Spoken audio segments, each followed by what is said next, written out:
এই দুনিয়াতে যত মানুষকে আপনি আপন দেখেন, এরা সবাই হয়তো আংশিক কোনো কোনো ক্ষেত্রে কেউ বিভিন্ন পার্সেন্টেজে আপন, কিন্তু আপনার সবচেয়ে বড় আপন হলেন আপনার রব আল্লাহ রাব্বুল আলামিন। আল্লাহর চাইতে বড় আপন আর কেউ নেই। আপনি একান্তে আল্লাহর সাথে একটু কথা বলেন। যারা ডিপ্রেশনে ভুগছেন, অশান্তিতে ভুগছেন, মানসিক অস্থিরতায় ভুগছেন, আজকেও আমার অফিসে আসার আগে দেখি এক লোক বসে আছে, নামাজ পড়লাম আমরা, উনি নামাজ পড়লেন না। তো আমি যার মাধ্যমে আসছে তাকে জিজ্ঞেস করলাম, নামাজ পড়লেন, উনি কি মুসলমান না? বলে মুসলমান, কিন্তু উনি অন্য জগতে আছে। কি? উনি আত্মহত্যা করবে। আজকের ঘটনা, উনি আত্মহত্যা করবে, উনি আসছে। হাসছেন আপনারা? এর আগে এক জুমা অফিস থেকে আমাকে ফোন দিল, জুমার নামাজ পড়াইতে ঢুকবো, বলতেছে এক লোক অফিসে এসে ঢুকছে, আপনার সাথে দেখা করবে, সে আত্মহত্যা করবে, জুমার নামাজও পড়বে না, এখন মরার আগে আপনার সাথে একটু দেখা করতে চায়। আমি আছি নারায়ণগঞ্জ, আর সে ঢাকায় অফিসে। ভাইরা আমার, আপনারা হাসছেন? ঘরে ঘরে অশান্তির সমুদ্র চলছে, ঘরে ঘরে মানুষের মধ্যে অশান্তির মধ্যে হাবুডুবু খাইতেছে। তরুণ ইয়াং মানুষ, বাচ্চা ছেলে এখনো দুনিয়ার কিছু তারে পায় নাই, ব্যবসা বাণিজ্য জ্ঞানজাম ফাসাদ কিচ্ছু পায় নাই, কলেজ ইউনিভার্সিটিতে পড়ে, সেখানে শতাধিক ছেলে এক বছরে আত্মহত্যা করে ফেলতেছে। মানসিক শান্তি যেটা, এটা এই সমাজের প্রতিটা ব্যক্তি থেকে উঠে যাচ্ছে।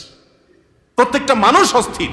এর মূল এবং প্রধান কারণ হলো এই কলব এবং অন্তরে যে জিনিসটাকে ঢুকানো দরকার ওটা না ঢুকাইয়া ভুলটারে ঢুকাইয়া বসে আছে, ইনস্টল করে নিছে দুনিয়াকে। দুনিয়া ছাড়ার কিছু তার মাথায় নাই। একজন যুবক, তিনি কোনো মেয়ের সাথে অবৈধ সম্পর্কে জড়িয়েছেন, হারাম সম্পর্কে জড়িয়েছেন, সেটা একটা বিষয়, কিন্তু সেই মেয়ে তার সাথে ধরুন মানে কথা রাখে নাই, সে আরেকজনের সাথে ভেগে গেছে বা অন্য কোথাও তার বিয়ে হয়েছে।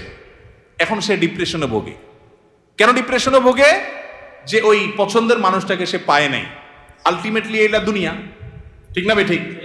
আলটিমেটলি এটা কি?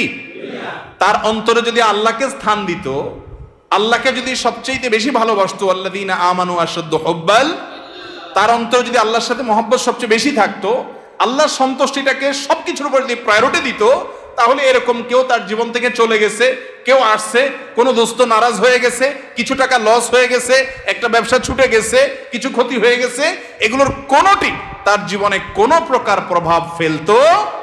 কি হয়েছে? এগুলা গেছে, আরো আসবে, না আসলোই না, তাতে কি সমস্যা? আমাকে তো আল্লাহর কাছে যেতে হবে, কিয়ামতের ময়দানে দাঁড়াতে হবে, সারা জীবনের হিসাব দিতে হবে।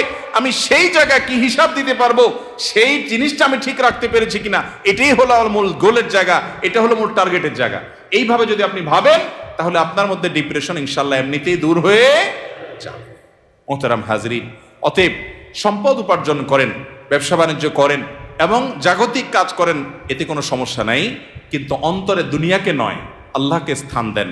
এবং এই স্থান দিতে গিয়ে আপনাকে স্যাক্রিফাইস করতে হবে। কি স্যাক্রিফাইস? ওই যে সৎ পথে চলবেন, হক হালালি চলবেন, টাকা পয়সা বেশি হবে না।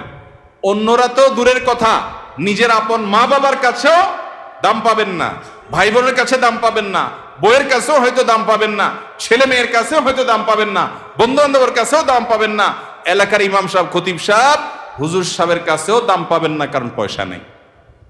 কিন্তু আল্লাহর কসম, যেই জায়গায় দাম পাওয়া দরকার সেই জায়গা ঠিকই পাবেন। আরশ আজিমের মালিক আপনার অনেক বেশি মূল্য দিবেন।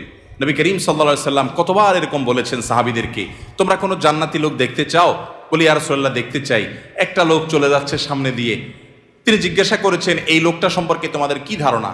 বলি ইয়া রাসূলুল্লাহ, লোকটা খুব সাধারণ একজন মানুষ, এত গরিব, সমাজের এত সাধারণ মানুষ যে এ ব্যক্তি কারোর মেয়ে বিয়ে করতে চাইলে কেউ তার কাছে মেয়ে বিয়ে দিবে না, কেউ তাকে পয়সা হাওলাত দিবে না, কেউ তাকে চেয়ার দিবে না, কেউ তাকে কদর করবে না। আরেক লোক আসছে, নবী করিম সাল্লাল্লাহু আলাইহি সাল্লাম বলেন, এর সম্পর্কে তোমাদের বক্তব্য কি, মূল্যায়ন কি?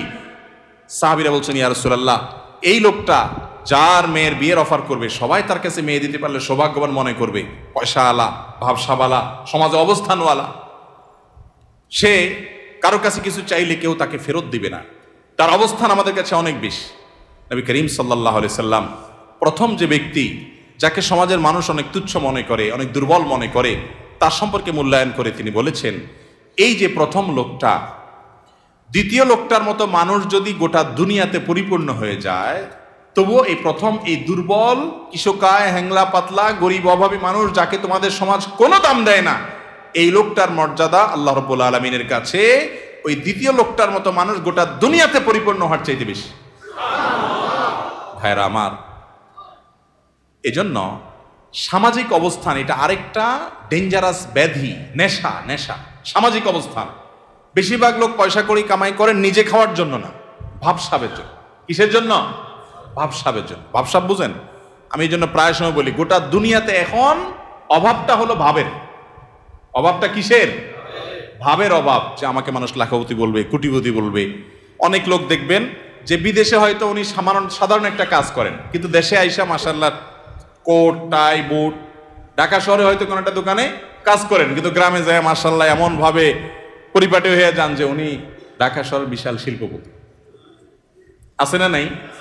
তো বেচারা এত কষ্ট কেন করতেছে? তার দরকার একটু ভাব। তার কিসের দরকার? ভাব।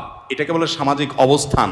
হব্বে যা, এটা মানুষকে কুরে কুরে শেষ করে দেয়, একদম ধ্বংসের দ্বার প্রান্তে নিয়ে যায়। এজন্য ডিপ্রেশন থেকে মুক্তি পেতে চান, একমাত্র পথ আল্লাহর আনুগত্য এবং গোলামিতে ফিরে আসেন।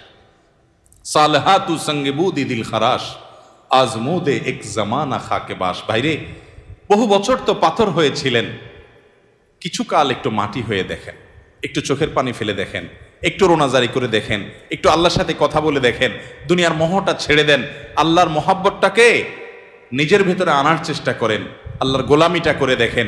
একাকি আল্লাহর সাথে একটু কথা বলেন, ভোর রাতে উঠে একটু আল্লাহর সাথে কথা বলেন, তাহাজ্জুদে গিয়ে একটু চোখের পানি ছেড়ে দেন, মুনাজাত করেন, আল্লাহর সাথে কানাঘুষা করেন। কেউ আপনার দুঃখ বুঝে না, আল্লাহকে বলেন, আল্লাহর সাথে একটু কথা বলেন। আপনার চাইতে সুখী মানুষ আল্লাহর জমিনে আরেকটা আর থাকবে না ইনশাআল্লাহ। ভাইরা আমার, সুখের যে পথ কোরআন বলেছে সেটা আমাদের বিশ্বাস হয় না।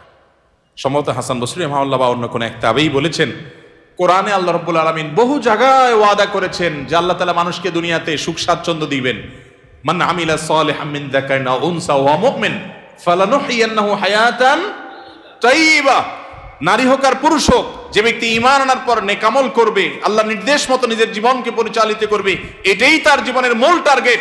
এটা ঠিক রেখে পয়সা আসলে আসুক, না আসলে নাই, ব্যবসা থাকলে থাকুক, না থাকলে নাই, আল্লাহর আনুগত্যটাকে মূল রেখে চলে।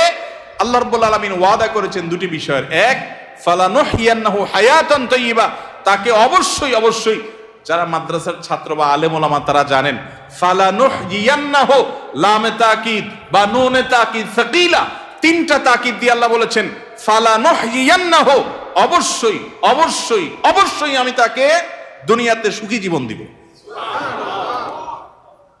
আল্লাহ তাআলা বলেন নাই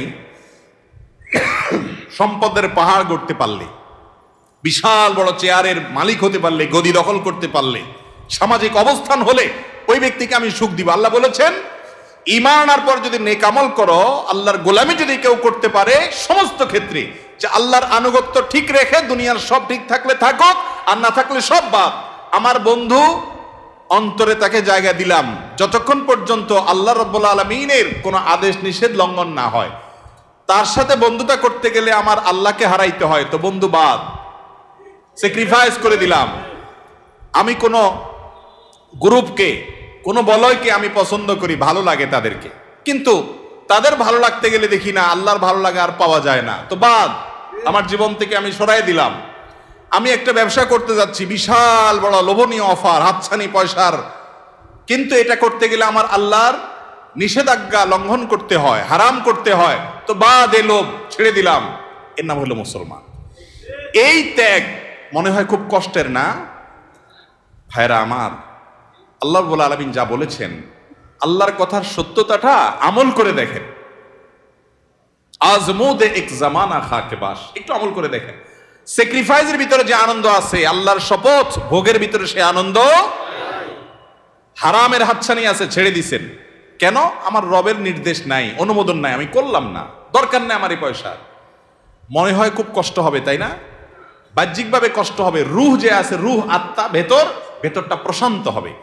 একটি জয়ীফ হাদিস দ্বারা প্রমাণিত যে কোনো ব্যক্তি যদি তার দৃষ্টির এরিয়াতে কোনো পরনারীকে দেখে, সুন্দরী মেয়েকে দেখে, দেখার সুযোগ আছে, ইউটিউব ফেসবুকে ভালো জিনিস দেখতে দেখতে হঠাৎ একটা খারাপ জিনিস চলে আসছে, আপনি দেখলে দেখতে পারেন, কিন্তু দেখলেন না, এটাকে অ্যাভয়েড করলেন আল্লাহর ভয়ে, যে না, আল্লাহ তাআলা আমাকে কোরআনে নির্দেশ করেছেন কুল্লিল মুমিনিনা ইয়াগুদ্দু মিন আবসারিহিম, ঈমানদাররা যেন তাদের চোখের হেফাজত করে, আমি সেজন্য দেখব না। আপনি এটাকে এড়ায় গেলেন, স্কিপ করে চলে গেলেন, বাহ্যিকভাবে একটু কষ্ট হবে প্রথম, মনে হচ্ছে যে আরে এটা দেখলে মনে হয় সুখের সমুদ্রে আবুডুবু খাইতে পারতাম, কিন্তু আপনি দেখলেন না। একটু পরীক্ষা করে আমল করে দেখেন, কখনো যদি এটা আপনি অ্যাভয়েড করতে পারেন। একজন রাস্তা দিয়ে মেয়ে যাচ্ছে, সুন্দরী মেয়ে, আপনার চোখে হালকা আবসা আবসা দেখতে পেয়েছেন, যে আঁচ করতে পেরেছেন একজন সুন্দরী মেয়ে যাচ্ছে বেপর্দা, আপনি চাইলেই তাকিয়ে হারাম স্বাদ নিতে পারেন, কিন্তু আপনি নিলেন না, নজরটাকে নিচু করে নিলেন, হেফাজত করে নিলেন, এতে আপনার একটু কষ্ট হবে। একটু প্রথম ধাক্কাতে একটু কি হবে, কষ্ট হবে। আল্লাহর কসম করে বলেছি, আপনি পরীক্ষা করে দেখেন, আপনি একটু পরেই সে মেয়েটা আপনার দৃষ্টি থেকে যখন আড়াল হয়ে যাবে, দূরে সরে যাবে, আপনার অন্তরের ভিতরে সাথে সাথে ঈমানের স্বাদ অনুভব করবে। সাথে সাথে দেখবেন আপনার মধ্যে একটা ভালো লাগা কাজ করবে। সে ভালো লাগাটা কি, যে আমি আমার রবের নির্দেশ রক্ষা করতে পেরেছি, আলহামদুলিল্লাহ। শয়তানরে কাত করতে পেরেছি, কুপকাত করতে পেরেছি, শয়তান আমাকে হারাইতে পারে নাই। এই জন্য ভাইরা আমার, আল্লাহর আনুগত্যের জন্য চেষ্টা করবো তো ইনশাআল্লাহ। বিশ্বাস করুন, সম্পদে, দুনিয়ার মোহে, দুনিয়ার কোন ঐশ্বর্যে, দুনিয়ার কোন ভোগ বিলাসের উপকরণের মধ্যে আল্লাহর শপথ, আল্লাহ শান্তি রাখেন না। যদি রাখতেন তাহলে আগের জেনারেশনের চাইতে এই জেনারেশনের হাতে সুখ সমৃদ্ধির সমস্ত উপকরণ, ভোগের সমস্ত উপকরণ আছে, তারপর আত্মহত্যা করে, গরিবের চাইতে ধনীরা আরো বেশি করে। ঠিক না ঠিক? বোঝা গেল আল্লাহ তাআলা এগুলোতে শান্তি রাখেন নাই। শয়তান আমাদেরকে ওয়াদা করেছে একবার, আশ-শাইতানু ইয়াইদুকুমুল ফাকরা, শয়তান তোমাদেরকে গরিব হয়ে যাবা এটার ভয় দেখাচ্ছে। এই একবার বলাতে আমরা শয়তানের কথা যে পরিমাণ বিশ্বাস করি, কোরআনে আল্লাহ তাআলা কতবার বলেছেন, ফালানুহিয়ান্নাহু হায়াতান তাইয়্যিবা, ঈমানান নেক আমল অনুযায়ী চলো। পয়সা তোমার কম থাকুক, বাড়ি গাড়ি তোমার কম থাকুক, বেচাকেনা তোমার কম থাকুক, দোকান একটা কম থাকুক, সবাই তোমাকে দাম কম দেখ, তোমার কোনো গুরুত্ব সমাজের মানুষের কাছে না থাকুক, কেউ তোমাকে নেতা না বানাক, পাত্তা না দেখ, কিন্তু তুমি মানসিক যে প্রশান্তি হাসিল করবা, ওইটা কোটিপতি, মিলিয়নার, বিলিয়নারকে আল্লাহ রাব্বুল আলামিন দেন নাই। আল্লাহর এই কথার উপরে আস্থা বিশ্বাস রাখার জন্য দরকার হলো ঈমানী শক্তি। এই জন্য বলি, মাঝে মধ্যে তাকওয়ার চর্চা করে দেখেন, দেখবেন কি স্বাদ।